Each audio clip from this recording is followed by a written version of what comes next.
Saudiyada shifokor bo'lib ishlaydigan bir ayol aytadi. Bir kuni oldimga 30 yoshlar atrofida bo'lgan Muhammad ismli bir kishi keldi. U bilan onasi bor edi. Uni qattiq ushlab olgan edi, chunki u undan qochib ketmoqchi edi. Bu ayol ro'molni yechib tashlab yuborar edi. U esa olib kiydirib qo'yar edi. Bu ayol uni urib, qo'lni tirnab, yuziga tupurar edi.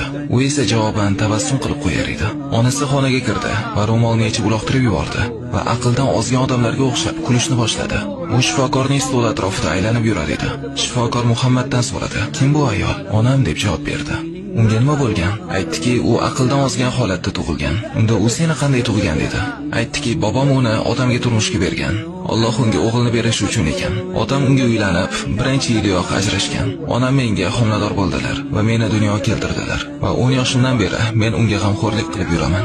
Men u uchun ovqat tayyorlayman. Agar uxlagani yotsam, oyog'imni uning oyog'iga bog'lab qo'yaman. U qochib ketsa-yu, keyin uni topolmasligimdan qo'rqib, "Nega uni olib kelding?" dedi. Aytdiki, uning diabeti va biroz issiqligi bor. Onasi esa bu payt kulyapti va menga kartoshka ber deyapti. U esa cho'ntagidan kartoshka olib onasiga berdi. U uning yuziga tupuryapti.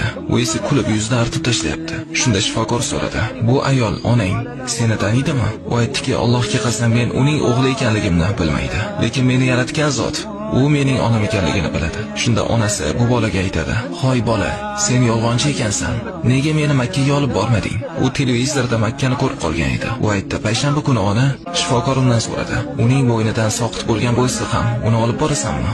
Uni umraga olib borasanmi?" U aytdiki, "Har safar u Makkaga borishni xohlasa, men uni olib boraman. U men qilishga qodir bo'lgan biror narsani xohlasa-yu, men u xohlagan narsani qilmaslikni xohlamayman."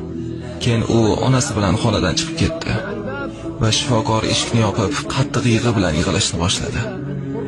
Va aytdiki, "Men ota-onaga yaxshilik haqida eshitgan edim, lekin onasi uni bolasi ekanligini bilmagan erkakni, butun hayoti onasining oyog'i ostida bo'lganini, unga Alloh bu go'zal yaxshilik sahifasini yopmagunicha yaxshilik qilganini ko'rmaganman.